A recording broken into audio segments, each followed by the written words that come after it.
Бәріне сәлем, Қазақстанның жас программистері. Бұл IT Powerlab арнасы. Бұл Granny ойынын нөлден Unity'да жасау плейлистінің екінші видеосы. Бүгінгі видеода біз объектіні көтеру және лақтыруды қарастырамыз. Ал ендеше кеттік.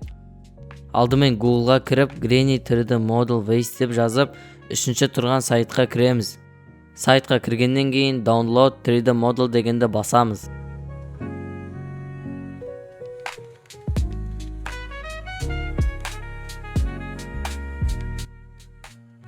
Жазылғанын күтіп, Unity'ға импортировать етеміз.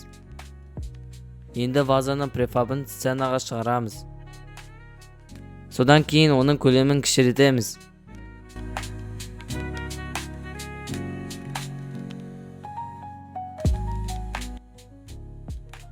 Модельде текстура жоқ, енді соны қосамыз. Текстура деген папкаға кіріп, текстураны вазаға саламыз.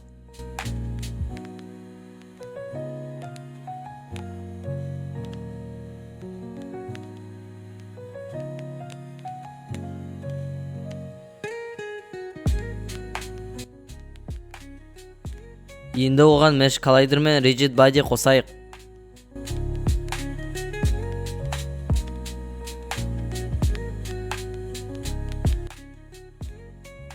Mesh Collider'de Mesh деген жерден Mesh Part 1 дегенді таңдаймыз.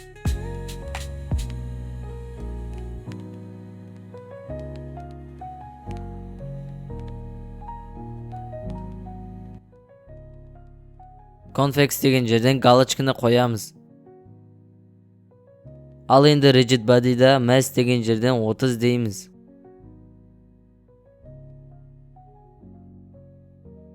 Келесі нәрсе, иерархиядан First Person контроллерді таңдап, сол жақ мышканы басып 3D Object Cube'ді шығарамыз. Оның көлемін кішіретеміз және Mesh Renderer'ден галочканы алып тастаймыз. Соның арқасында куб көрінбейді. Енді кубтың атын өзгертіп, Hold Point деп қоямыз.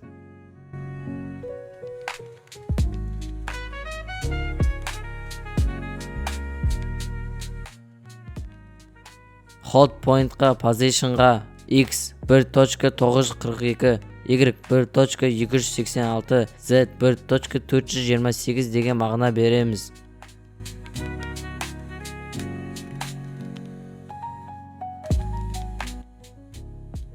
Assets деген жерден C# скрипт жасап, атын Object Pickup деп қоямыз. Енді осы скриптті түгелмен көшіріп алыңыздар.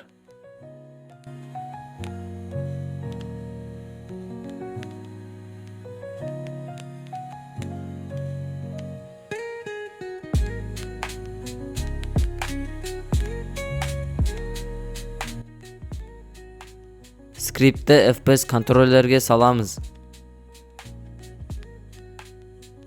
Инспекторда Player камера деген жерге FPS контроллердің ішіндегі камераны саламыз.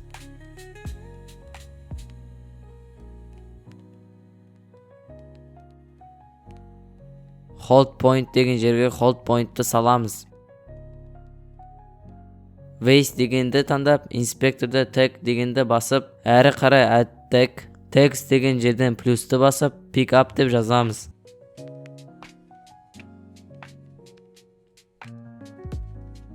Енді сол Tag деген жерден Pick Up дегенді таңдаймыз.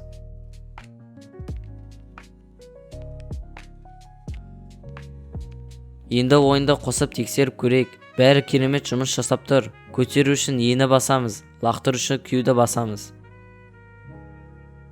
Кейбір кезде Hold Point-тың кесірінен ваза қате шығып тұрады. Hold Point-тан тағы Position-нан өздеріңіз дұрыстап алыңыздар.